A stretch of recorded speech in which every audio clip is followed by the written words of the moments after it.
гонку. Почему? Сразу за вами упало дерево. Да, я знаю. Перекрыло дорогу. Мы-то проехали. Какой за нами? Перед нами. А как вы проехали? Бля, как, пролетели, да и все как? Нет, в начале гонки, на третьем примерно километре. Лежит дерево, блин, ну а дерево и дерево, что, проскочить его нельзя, что ли? Я проехал. В чем проблема? Остановили гонку. Что? Гонку остановили. На этом дереве остановили. Мы с тобой дальше проехали. Дерево стоит такое место, видите как?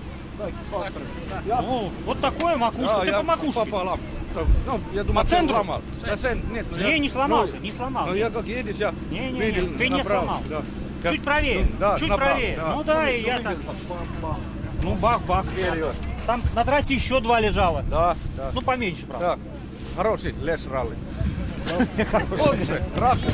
Харвестер, лес. Это, наверное, твои, да, подпилили? Да. Ты подпилил.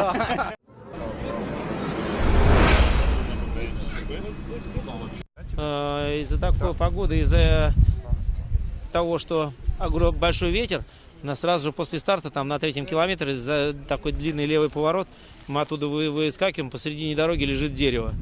Партизаны, мы подумали сначала. Ну вот, потом вроде бы как бы, ну мы его перескочили, поехали дальше. Потом там в лесу еще два таких же места. И мы точно уже были уверены, что это партизаны. Ну, насколько я понимаю, что упало дерево, гонка была остановлена. Стартовать нам так и не дали. Маленькое. На грейдере большое. это Одно уже- маленькое такое. Это 14 километр. Я могу видео показать тебе. Но это другое, да. нет. Да, вопросов нет. Так.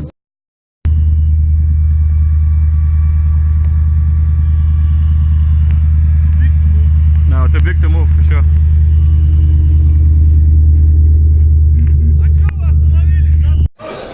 Знаете, у меня в жизни за 20 лет в профессиональном спорте разное случалось, но что за 14 километров переехать через два деревья и остановиться около третьего, ну, такого не было. Я просто знаю, что наши партнеры есть штиль, и мне чуть-чуть стыдно, что я не брал с собой бензопилу, чтобы смог бы распилить это дерево. Ну, не придумал, что такое может случиться.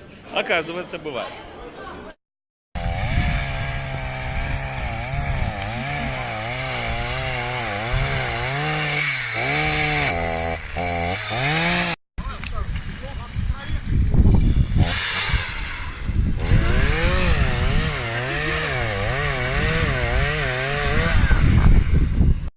Это часть того дерева, которое помешало на пятом спецучастке некоторым участникам этого соревнования.